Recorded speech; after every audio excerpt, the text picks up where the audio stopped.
आज आपण 12वीचा पहिला चॅप्टर पाहणार आहोत, मॅथमॅटिकल लॉजिक्स. मॅथमॅटिकल लॉजिक्स मध्ये काही पॉइंट्स आहेत, जसं स्टेटमेंट, ट्रुथ व्हॅल्यूज, कनेक्टिव्हज आणि त्यानंतर टॉटोलॉजी किंवा आपण म्हणतो कॉन्ट्राडिक्शन. हे असे काही पॉइंट्स आहेत ते आपल्याला पाहिजे. तर त्यामधला आपण सर्वात बेसिक पार्ट पाहणार आहोत, स्टेटमेंट. स्टेटमेंट म्हणजे काय? स्टेटमेंट म्हणजे sentence which have only one truth value as true or false. म्हणजे असं सेंटेन्स की ज्याला फक्त दोन की कोणते तरी कोणती फक्त एकच व्हॅल्यू असते. जसं आता आपण म्हणलो Delhi is in India. Delhi is in India. आता आपल्याला माहिती आहे ही सेंटेन्स ट्रू आहे. हा, तर आपण कसं म्हणणार? आता ह्या सेंटेन्सला फक्त एकच व्हॅल्यू की नाही, जसं ट्रू. हा, आता आपण आता हे काय आलं, हे सेंटेन्स ट्रू झालं. तर समजा मी दुसरं दिलं, x plus 3 is equal to 9. आपण म्हणलं x plus 3 is equal to 9. ते कसं येईल? x is equal to 9 minus 3 hence x equal to 6. आता पहा, if x is equal to 6, then the value of given statement is true, otherwise not. आता पहा, मला काय म्हणायचं की स्टेटमेंट आणि सेंटेन्स यामध्ये काय फरक आहे? आता आपण टाइप ऑफ सेंटेन्स पाहिलेले. आपण प्रत्येक वेळेस इंग्लिशच्या ग्रामर मध्ये किंवा मराठीच्या ग्रामर मध्ये आपण पाहिलेले की आता जसं की assertive sentence, type of sentence मध्ये असर्टिव्ह, डिक्लेरेटिव्ह किंवा ऑर्डर, एक्सक्लामेटरी आणि अजून काही नाही का. तर स्टेटमेंट हे फक्त दोन यांनी बनतं. कोणतं? एक तर असर्टिव्ह किंवा डिक्लेरेटिव्ह. कळलं? डिक्लेरेटिव्ह का? कारण कारण आपण जेव्हा एक गोष्ट आपण डिक्लेअर करतो त्याला फक्त हा किंवा नाही यापैकी एकच उत्तर येतं. दोन्ही उत्तर कधीही येऊ शकत नाही. तसंच आता बघा, ऑर्डर मध्ये प्लीज सिट डाऊन. आपण कसं म्हणतो please sit down he order झाली, पण त्याला आपण म्हणू शकत नाही ना ती ट्रू आहे की फॉल्स आहे. तसंच आता एक्सप्लेनेटरी याच्यामध्ये ज्यामध्ये एक्सप्रेशन म्हणा किंवा जे सेंटेन्स ज्या सेंटेन्सचं person to person truth value बदलती. तर कसं, आता आपण समजा एक्झाम्पल घेतलं, ही इज टॉल. समजा आपण इथं एक्झाम्पल घेतलं, ही इज टॉल.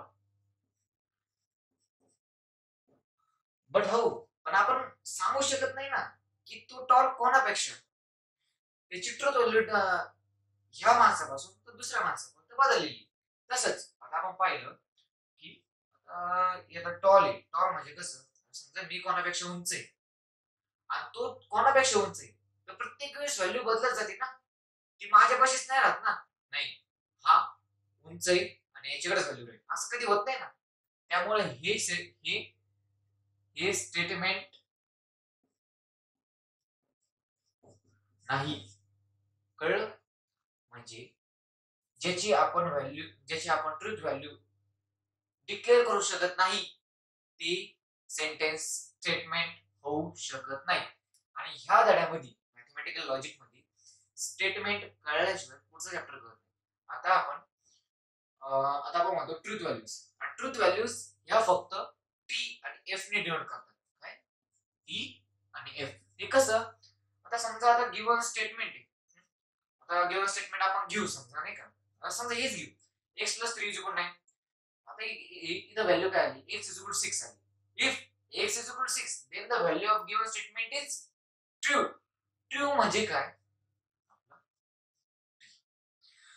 otherwise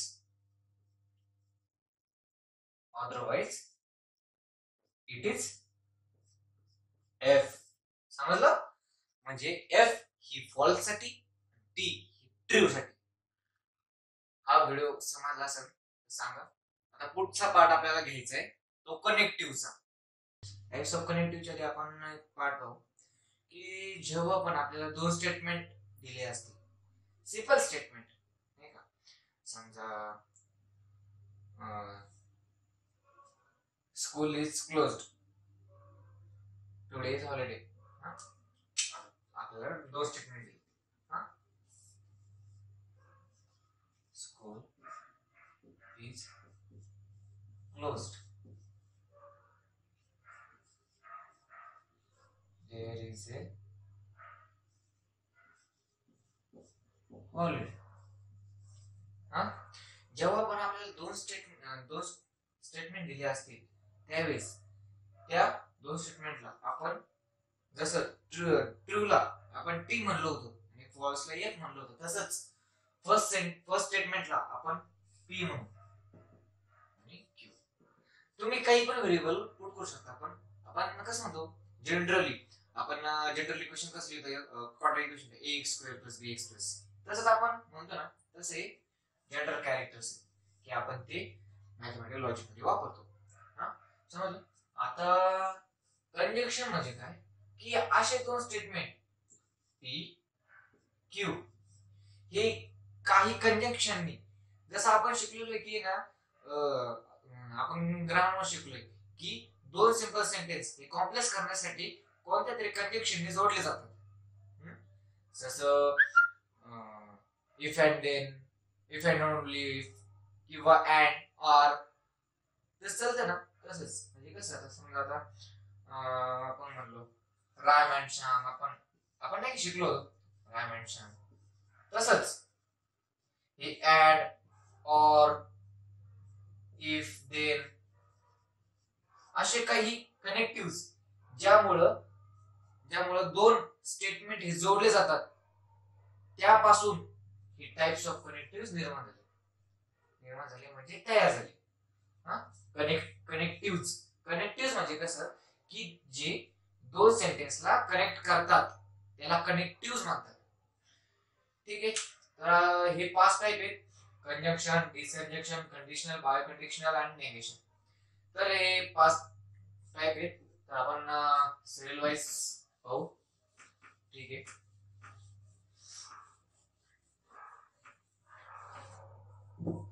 पहिला टाइप कोणता?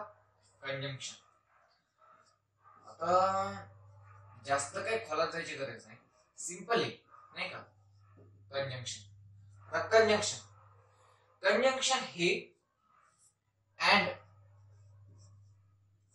या कनेक्टिव्हली जोडलं जातं. म्हणजे कसं, पी अँड क्यू. समजलं?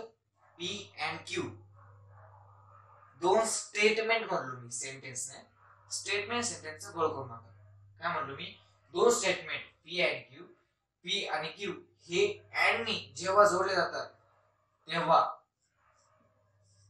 टाइप काय असतो? कंजंक्शन. आणि आपल्याला माहिती की मॅथ मध्ये खूप गोष्टी ह्या सिंबॉलिकल फॉर्म मध्ये लिहितात, जसं पॅरलल म्हणा, परपेंडिक्युलर म्हणा. तसंच आपण हे पण लिहू शकतो. कसं? तर काही सिंबल्स आहेत पी आणि क्यू. कंजंक्शन साठी कनेक्टिव्ह कोणतं? अँड. सिंबल कोणतं? कळलं? हे लक्षात ठेवा, आपल्याला गरज आहे. आता मागच्या वेळेस आपण म्हणजे आधीच्या याच्या वेळी आपण पाहिलं होतं की आपण दोन टाइप शिकलो. स्टेटमेंट तर झाले, उरलं काय? Truth value. आता ट्रूथ व्हॅल्यू कसं करणार? आपण याच्यामध्ये पाहिलं होतं प्रॉबिलिटी, आठवतं का? ट्रूथ व्हॅल्यूचा आपण चार्ट तयार करू नाही का. आपण पाहिलं होतं की जेव्हा आपण कॉइन जेव्हा टॉस करतो तेव्हा हेड अँड टेलची प्रॉबिलिटी कशी येते? T H S T H H. तसंच आपण याची कशी करू शकतो? P Q. आपण चार्ट बनवतो, सिंबॉलिकल फॉर्म मध्ये मी लिहिलं नाही का. आता चार्ट तयार झाला आपला. आता आपल्याला इथे एलिमेंट भरायचे. आता आपले ट्रुथ व्हॅल्यूची एलिमेंट कोणते? फक्त दोनच आहेत. कोणते? बरोबर, टी आणि एफ. तर आपण जसं कॉइन उचलतो ना तसंच इथं दोन, तर तसे लिहायचं. समजा हे कॉइनच आहे, आपण प्रोबॅबिलिटी मध्ये शिकलो तसंच लिहायचं. T T T F F T F F.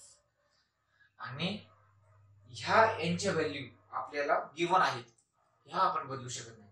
आणि ह्या व्हॅल्यूज तुम्हाला रिमेंबर करावं लागते दरवेळेस. का? कारण ह्या व्हॅल्यूज वरती आपण पुढचं चॅप्टर सोडू शकतो आणि वेगवेगळे इक्वेशन्स वगैरे फॉर्म करू शकतो. आता बघा, याची व्हॅल्यू टी, याची एफ, याची एफ, याची एफ. म्हणजे आपल्याला चार्ट वरून काय कळलं? The conjunction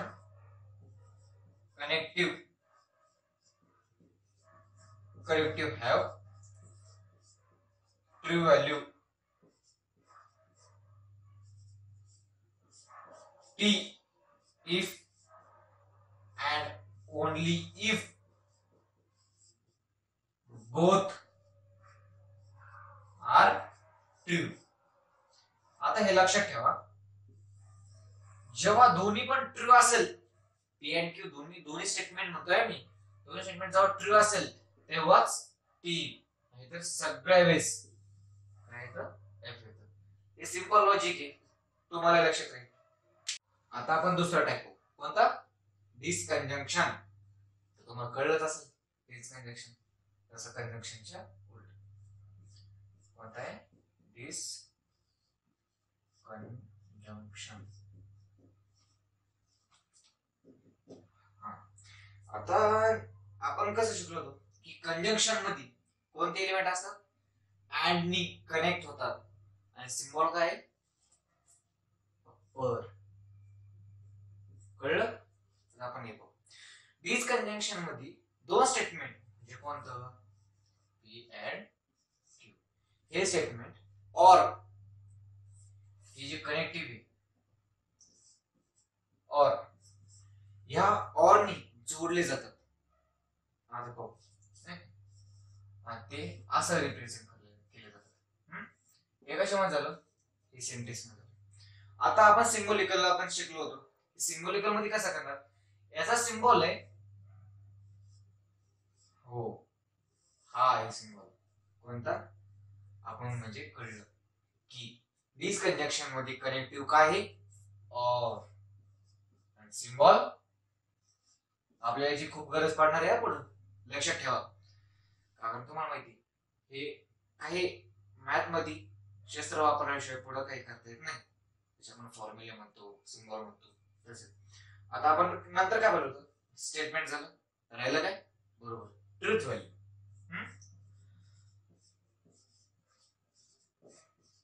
जसा मागचा चॅट बनवला होता तसंच बनव, फक्त सिम्बॉलिकल फॉर्म मध्ये द्यायचं. इथं थोडं फास्ट होतो.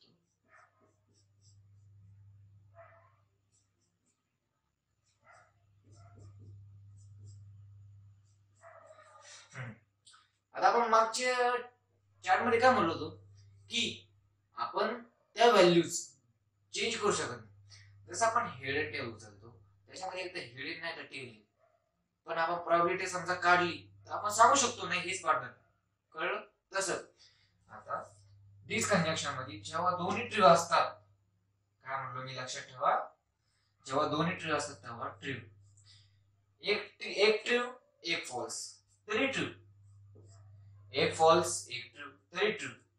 पर जेव्हा दोन्ही फॉल्स असतील, म्हणजे दोन्ही सिमिलर असतील, ते कधी? जेव्हा दोन्ही फॉल्स असतील तेव्हाच फक्त याची व्हॅल्यू एफ येते, नाही तर फक्त दरवेळेस टी येते. लक्षात ठेवा. म्हणजे आपण याचं सेंटेन्स कसं बनवू शकतो? This conjunction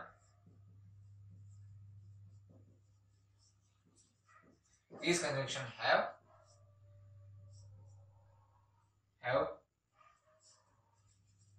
truth value F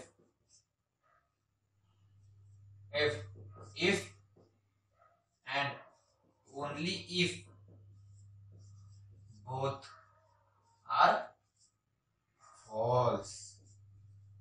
कळलं? हे आहे हे चार्ट डिस्कनेक्शन. हा चार्ट तुम्ही लिहून घ्या, आपल्याला याची फार गरज पडणार आहे.